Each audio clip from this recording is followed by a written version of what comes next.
Hello everybody and welcome to today's webcast presentation where we'll be going over the decisions and impacts of the OSHA Wynnewood decision. This is basically a decision from an OSHA ruling after a refinery boiler exploded, causing 2 fatalities.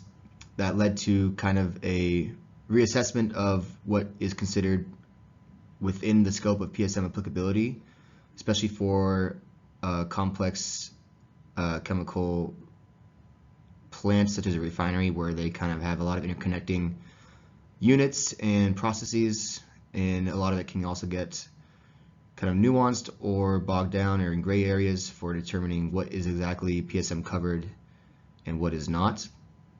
So that's what we'll be focusing on in this presentation. There's obviously a lot of other details in this incident that were reviewed and are a part of the court ruling and court documents, but those aren't necessarily what we'll be going over. We'll mainly be focusing on what the final decisions were in determining what was the applicability assessment part of PSM coverage. My name is Craig Stickelmaier. I'm a senior engineer here with Risk Management Professionals. And whether you guys are familiar with our presentations or this is your first one that you're tuning into, wanted to thank you guys for joining in and tuning in. Here's a list of our services that we provide as a consultancy, some of what we consider our most core competencies.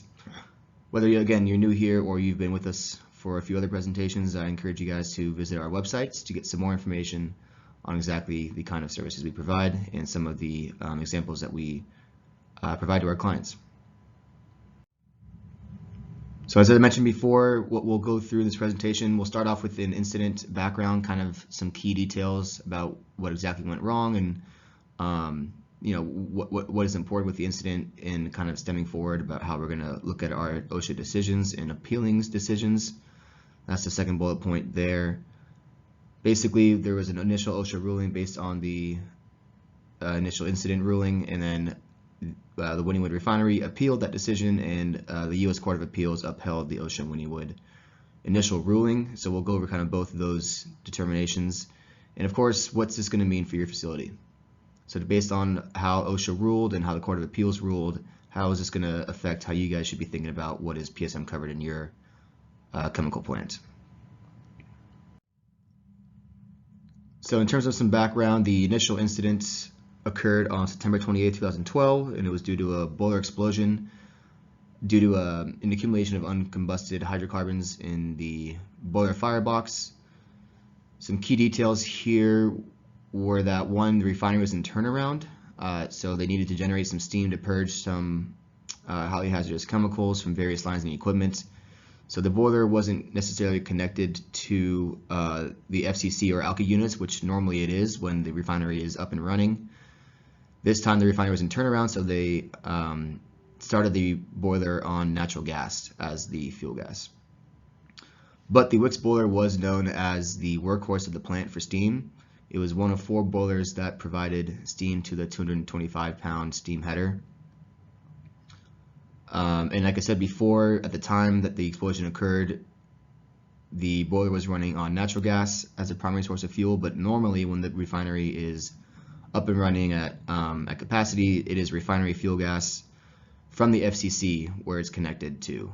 So usually the FCC unit was definitely, without a doubt, PSM covered, as it has over the 10,000-pound threshold of highly hazardous chemicals. In this case, the flammables for the FCC unit.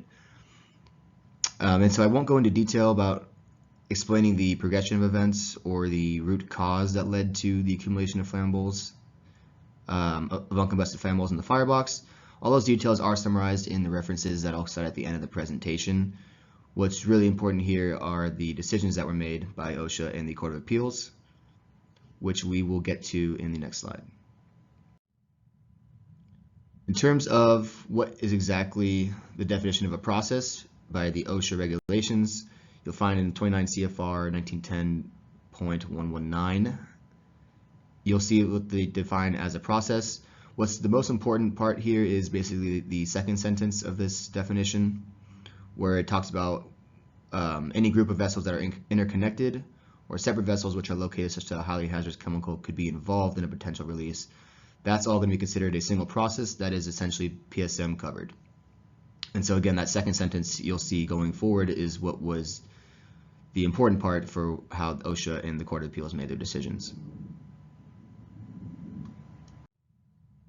So what was the OSHA ruling? Basically, at the end of the investigation, OSHA ruled that the Wicks boiler was indeed PSM covered, as it was interconnected with the FCC and ALKI units, which are both in their own rights OSHA PSM covered processes. And two, the Wicks boiler was located such that a highly hazardous chemical could be involved in a potential release. So as you mentioned before in our OSHA ruling, or sorry, OSHA definition of what a process is, both of those were key points in what they determined as the black and white definition of what a process is. And so based on that definition, OSHA was able to conclusively rule that this was indeed a PSM covered process, and therefore the Wicks boiler should be PSM covered. And as you could tell, the OSHA, or the Wynnewood refinery appealed this decision based on saying, hey, no, it's not so black and white about what you exactly determine a process. It's more gray area, and this is what they decided on that. They basically contested that the OSHA ruling was maybe not so black and white, first of all, because the Wicks boiler was not PSM covered, because it didn't contain any highly hazardous chemicals in itself. Again, it was a boiler that made 225 pounds steam. And at the time, of course, the boiler wasn't connected to a PSM covered process like the FCC or ALKI because it's been turnaround. The other appeal that they wanted to contest was that basically the Wicks boiler was not PSM covered because it's neither interconnected or not located near a process. So in the appeal, the U.S. Court of Appeals actually did end up siding with the initial OSHA ruling, saying that basically, yes, no, it is PSM covered because it is covered, it is interconnected with PSM covered processes in the FCC and ALKI unit. Again, at the time, it was not covered, it was not connected to the FCC or ALKI units because it was in turnaround the refinery, but normally it is connected to those processes, and therefore it should be considered PSM covered. Additionally, what I think I failed to mention in a couple slides ago for the background was that the Wicks boiler was actually located within the battery limits of the FCC units. So at the time of the actual explosion, nothing was released from the FCC or ALKI units, thankfully. However, another part of this ruling was that the Wicks boiler, because of its co-location with those highly hazardous chemicals in those OSHA covered processes, that could be another reason why this Wicks boiler should have been considered PSM covered. So what does this mean for your facility? So recall that basically the OSHA definition of a process was any activity, quote, involving a highly hazardous chemical. And so what you want to think about there is basically co-location, like we said before. So the vessel does not need to contain highly hazardous chemicals as long as there is a reasonable potential that it could result in the release of highly hazardous chemicals. So like I said before, the boiler didn't explode and have any shrapnel or anything like that make its way to the FCC or ALKI units and have a release there, thank God. However, this was co-located that you could reasonably expect in the event of an explosion that there could have been a release of those highly hazardous chemicals. So therefore that could be one location or one reason why this should be considered PSM covered, this being the Wicks boiler. And then the other nuance there was that there was interconnectedness, and OSHA and the Court of Appeals agreed that there was enough interconnectedness to actual processes that govern or regulate or produce, I guess, highly hazardous chemicals. And so if those highly hazardous chemicals can make their way into a place that you don't expect them to be, you might want to consider or reconsider your assumption of PSM applicability. And so the best ways to kind of really hammer this point down is really to kind of review these in the PHAs. So when we do process hazard analyses for our clients, we often find a lot of times that it's really a good spot to assess these potential for hazards. That's exactly what the goal of a PHA is to assess and analyze the different hazards that exist within a covered process. And so usually utility areas do not contain highly hazardous chemicals, or at least highly hazardous chemicals in excess of threshold quantities that OSHA defines.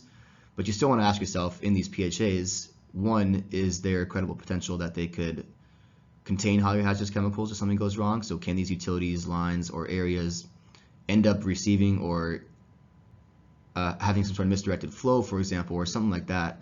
Could it contain highly hazardous chemicals if something went wrong? And two, do utility areas provide critical safety measures to other processes?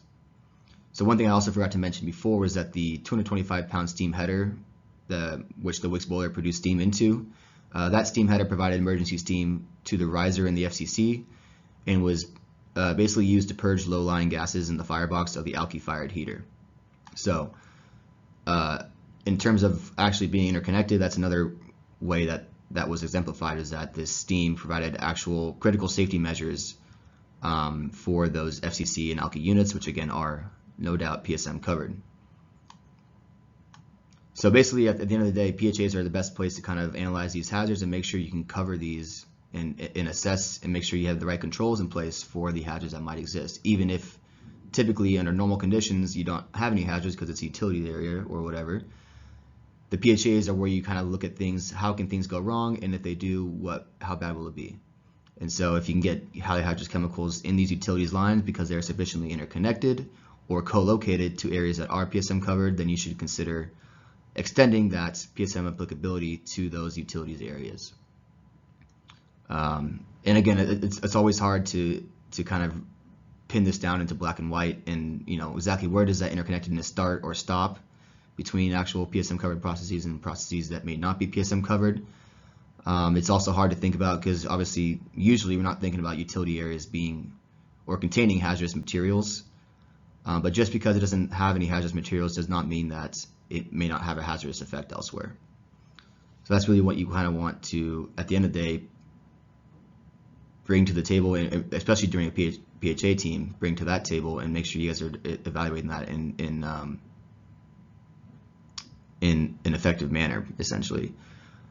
So as you can tell, I mean, or as I've liked to suggest, is that many of our clients are actually asking for getting their boilers PHA for the first time. And over the last year and a half or so, I've done a few boiler PHAs that are the actual first PHAs they had. So it's the first starting from scratch PHA for them. And I mean, it's good to see. I think it's a great path forward and a great way to assess PSM applicability. And just to make sure, obviously better to be safe than sorry. So it's better to cover those areas if we're unsure about it, or if it's kind of up for debate whether it's sufficiently interconnected to be PSM covered. Always better to be on the safe side and cover those areas anyway. PHAs are obviously the greatest place to make sure we are properly mitigating the risks that we have with our processes. And I think it's universal in saying that obviously we all strive to make sure our employees and the environment are safe, and whether there is a regulatory requirement or not, we should all be striving to make sure that we actually are doing our business in the safest manner possible.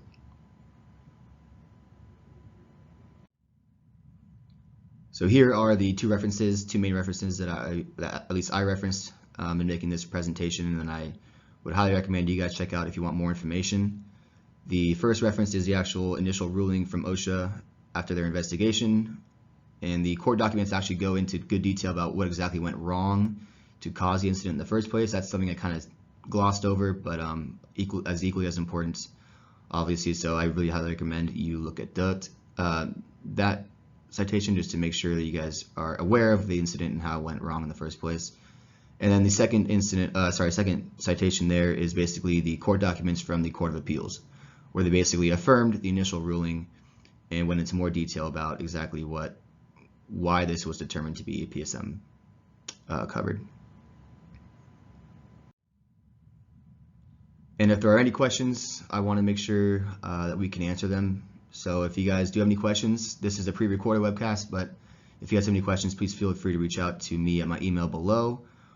Or you can also, of course, call that general line and leave a voicemail or try to speak with one of us here, and we'd be happy to get you an answer in a timely manner. Again, I wanted to thank you guys for tuning into the webcast.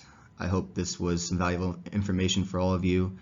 And like I said before, if there's any questions, I would definitely be happy to answer them to the best of my ability. So feel free to reach out if you guys have any concerns. Other than that, thanks again for tuning into the webcast, and I hope you guys are still staying safe. Thank you.